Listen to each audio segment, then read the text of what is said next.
காடை ஃப்ரை. அது எப்படி செய்றது? பார்க்கலாம் வாங்க. காடையில மிளகாய் தூள், இஞ்சி பூண்டு பேஸ்ட், சீரகத்தூள், மஞ்சள் தூள், கொஞ்சமா கலர் பொடி, கார்ன்ஃப்ளவர்,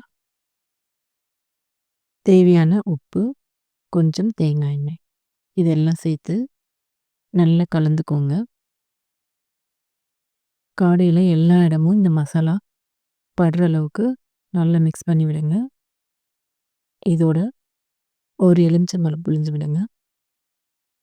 அது கொஞ்ச நேரம் மேரினேட் பண்ணி வச்சுட்டு, ஆயில் ஹீட் பண்ணி, ஆயில்ல அப்படியே அந்த காடைய சேர்த்துக்கோங்க.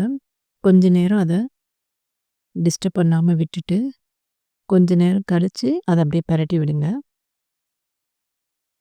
இன்னொரு சைடும் அதே மாதிரி கொஞ்ச நேரம் விட்டுட்டு, அதுக்கப்புறம் வெந்ததுக்கப்புறம் பெரட்டி விடுறோம். காடை ஃப்ரை ரெடி ஆயிடுச்சு. செகண்ட் பேட்சும் அதே மாரி ஃப்ரை பண்ணி எடுத்துக்கலாம். ஓகே வியூவர்ஸ், சப்ஸ்கிரைப் பண்ணாம இருந்தீங்கன்னா சப்ஸ்கிரைப் பண்ணிக்கோங்க. Thank you.